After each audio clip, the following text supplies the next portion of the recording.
Hello बच्चों, welcome to Kavita classes. मैं हूं आपकी मेंटर दोस्त कविता और आप देख रहे हैं इजी मैथ्स विद कविता। बच्चों, हम लोग समानुपात कर रहे थे, जिसमें आपको बता दिया था कि समानुपात का मतलब होता है जब दो अनुपात समान हैं या बराबर हैं तो वो समानुपात होते हैं। कुछ क्वेश्चन एक्सरसाइज 6 क्लास के 12.2 के हम कर चुके थे। अब नेक्स्ट क्वेश्चन देखते हैं। नेक्स्ट क्वेश्चन हमारे पास में जो है टेक्स्ट बुक का, वो है कि कथनों के आगे सत्य और असत्य लिखिए। आपको बता दिया था इसे पहले वाली क्लासेस में कि जहाँ पे दो बिंदी हैं, इसका मतलब है कि ये जो दो संख्याएं हैं ये अनुपात में है। और जब संख्याएं अनुपात में होती हैं तो आप बच्चों इसका ध्यान रखना कि जो इसकी यूनिट्स होती हैं, ठीक है, जो इकाई होती हैं वो हमारी सेम होनी चाहिए। दूसरा, जब चार बिंदी ऐसे लग जाती हैं तो ये संख्याएं जो हैं ये समानुपात में हैं। इसका मतलब जो प्रथम दो संख्याएं हैं वो जो नेक्स्ट दो संख्याएं हैं उनके जो अनुपात है वो बराबर है। यहाँ पे आपको अनुपात और समानुपात नहीं दिया हुआ है, सिर्फ चिन्ह दे रखे हैं दो बिंदी। इसका मतलब ये दोनों संख्याएं जो है ये अनुपात में हैं। और यहाँ पे फिर चार बिंदी है, इसका मतलब ये वाला पोर्शन और ये वाला पोर्शन जो है इनके जो अनुपात है वो समान है। समानुपात में हमें इकाई नहीं देखना, हो सकता है इन दोनों की इकाई और इनकी इकाई अलग अलग है। इस प्रश्न में तो नहीं है, यहाँ पे सिर्फ सत्य और असत्य हमें दिखाना है। अब देखिए पहला प्रश्न जो है वो है, कुछ भी नहीं करना बच्चों, इसमें सिर्फ आपको काटने का ध्यान, मतलब सिंप्लीफाई जब आप कर रहे हैं उस चीज़ का आपको ध्यान रखना है।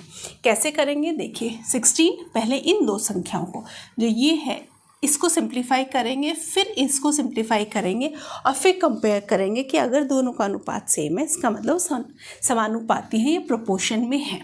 अब देखिए सबसे पहले दो, क्योंकि आप छठी क्लास में हैं इसलिए दो से शुरू करिए। और अगर आप बड़ी क्लासेस में हैं, एग्ज़ाम्स में आता है तो आपको जहाँ तक टेबल आ रही है या डायरेक्ट कर आप काट सकते हैं तो आप उसको काट लीजिए। आप देख लीजिए, इसको करेंगे, 2 से किया 8 आ गया, 2 से किया 1 और 2 12, फिर वापस 2 से करेंगे 4 आएगा, वापस 2 से करेंगे 6, फिर 2 से करेंगे 2 और 3। इसका मतलब 16 अनुपात में 24। इसका जब सिंप्लीफाई किया इसको हमारे पास में आ गया 3 अनुपात में 2। नेक्स्ट देखिए 20, इसको किया 0 और 0 आपस में कैंसिल आउट हो जाएगा तो हमारे पास में क्या बच गया, 2 अनुपात में 3। तो यहाँ पे सिंप्लीफाई कर लिया, 2 अनुपात में 3। क्या ये समानुपाती हैं? हाँ, ये समानुपाती है। इसका मतलब जो फर्स्ट है ये हमारा सत्य है, फर्स्ट सत्य है, ठीक है। इसी तरीके से देखिए सेकेंड, 21 अनुपात में 6 और 35 अनुपात में 10। सबसे पहले 21 और 6 को लेंगे, इसको सिंपलेस्ट फॉर्म में लिखेंगे। देखिए 2 और 1 3 होते हैं, इसका मतलब 3 में चला जाएगा, 3 में कितनी बार जाएगा 7 में, और ये 3 में कितनी बार जाएगा 2 में। तो यहाँ पे हमारे पास में क्या आ गया, सिंपलेस्ट फॉर्म आ गया 7 अनुपात में 2। अब नेक्स्ट देखिए 2 के पहाड़े से 2 में चला जाएगा, ये नहीं जाएगा, सीधा किस में जाएगा 5 में। 5 के पहाड़े से 7 पंजो 35 और 5 से किया तो 2। तो यहाँ पे हमारे पास में अनुपात क्या आ गया, 7 अनुपात में 2। और ये निशान समानुपाती का है, इसका मतलब ये भी सत्य है। ये जो हमारे पास में 4 पद दे रखे हैं, 4 टर्म दे रखे हैं, इसका मतलब ये समानुपात में है, प्रोपोर्शन में है। नेक्स्ट देखिए 12 और 18, सबसे पहले इन दो को करेंगे, फिर 2 से कीजिए, 2 से किया तो कितना आया 6 और 2 से किया तो 9, फिर 3 से किया तो 2, 3 से किया तो 3। तो इसका मतलब अनुपात हो गया 2 अनुपात में 3, ठीक है। इसके बाद में 28 और 12 का, इसको देखिए 2 से किया 4, 2 से किया 6, फिर 2 से करेंगे 3, फिर 2 से किया 7। तो कितना अनुपात आ गया, और निशान क्या है बीच में, तो क्या ये अनुपात और ये अनुपात सेम है? नहीं है। इसका मतलब ये असत्य है, मतलब ये जो 4 पद हैं ये समानुपात में नहीं है, प्रोपोर्शन में नहीं है। इसके बाद में देखिए डी, सबसे पहले इसको कीजिए, ये तो सिंपलेस्ट फॉर्म में है, 8 और 9 आपस में किसी के पहाड़े में आते ही नहीं है। यहाँ पे तो क्या लिखेंगे फिर 8 अनुपात में 9।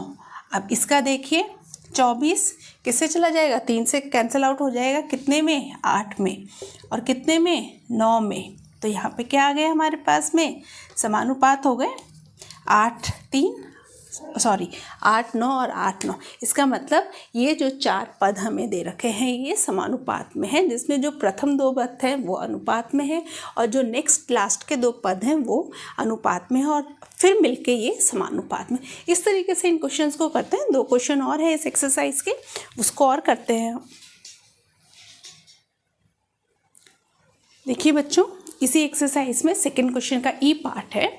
यहाँ पे है 5.2 और 3.9। नेक्स्ट है 3:4। यहाँ पे डेसिमल में है, तो डेसिमल में क्या करना है, जब आपकी कोई भी संख्या डेसिमल में आ रही है तो सबसे पहले उस डेसिमल को हटाना है। डेसिमल को हटाने का क्या तरीका होता है, अगर अंश और हर में है तो इसका मतलब ऊपर और नीचे अंश और हर की संख्याओं को जितने डेसिमल के बाद में संख्याएँ उससे मल्टीप्लाई कर दीजिए, 0 0 से मल्टीप्लाई कर दीजिए। जैसे देखिए ये 5 है 2 और ये है 3:9। पॉइंट के बाद में एक संख्या, पॉइंट के बाद में एक संख्या, मतलब दोनों ही ऊपर और नीचे दोनों को ही हम 10 से जब मल्टीप्लाई कर देते हैं अंश और हर को, तो हमारे पास में आ जाएगा 52 और 39। ठीक है, तो यहाँ पे हम क्या लिख सकते हैं, 5.2 की जगह हम क्या लिख सकते हैं, 52, यहाँ पे अनुपात लिखा, 39 प्रोपोर्शन 3:4।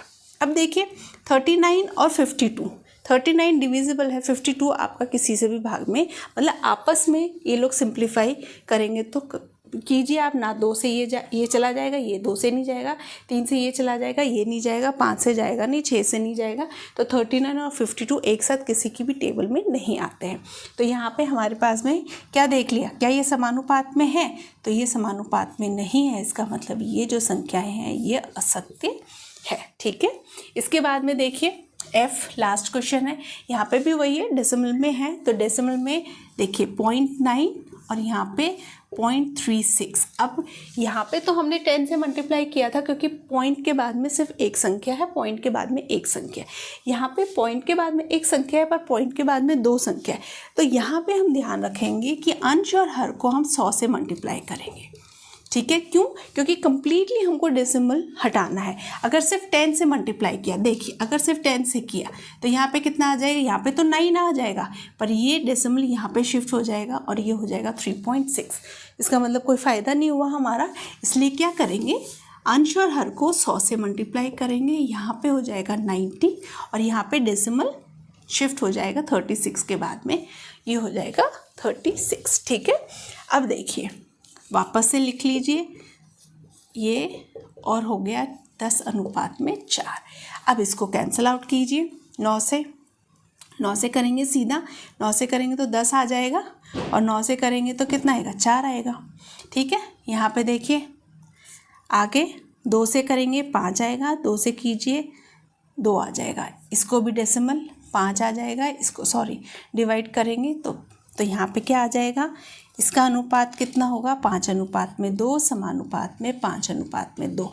तो दोनों के ही अनुपात सेम है, इसका मतलब ये जो कथन है ये हमारे पास में सत्य, या ये जो 4 डिजिट है ये हमारे प्रोपोर्शन में। इस तरीके से इन क्वेश्चंस को करेंगे जहाँ पे प्रोपोर्शन, ज़रूरत नहीं है कि वो प्रोपोर्शन पूछे, सिर्फ आपको चिन्ह दे देंगे और चिन्ह के आधार पे, मतलब यहाँ पे डबल, यहाँ पे कुछ नहीं लिखा हुआ कि अनुपात में है समानुपात में है, कुछ नहीं लिखा हुआ, सिर्फ ये देखा, तो इसके हिसाब से हम क्वेश्चन को करेंगे। यहाँ पे एक्सरसाइज 12.2 का सेकंड क्वेश्चन ये है, थर्ड क्वेश्चन जो है वो हम नेक्स्ट वीडियो में करेंगे। तब तक इन क्वेश्चन को और जो फर्स्ट क्वेश्चन है उसको अच्छे से प्रैक्टिस कीजिए, और अगर आपको ये वीडियो अच्छा लग रहा है तो प्लीज़ इसको लाइक शेयर एंड सब्सक्राइब कीजिए। And thank you for watching my video. Have a good day.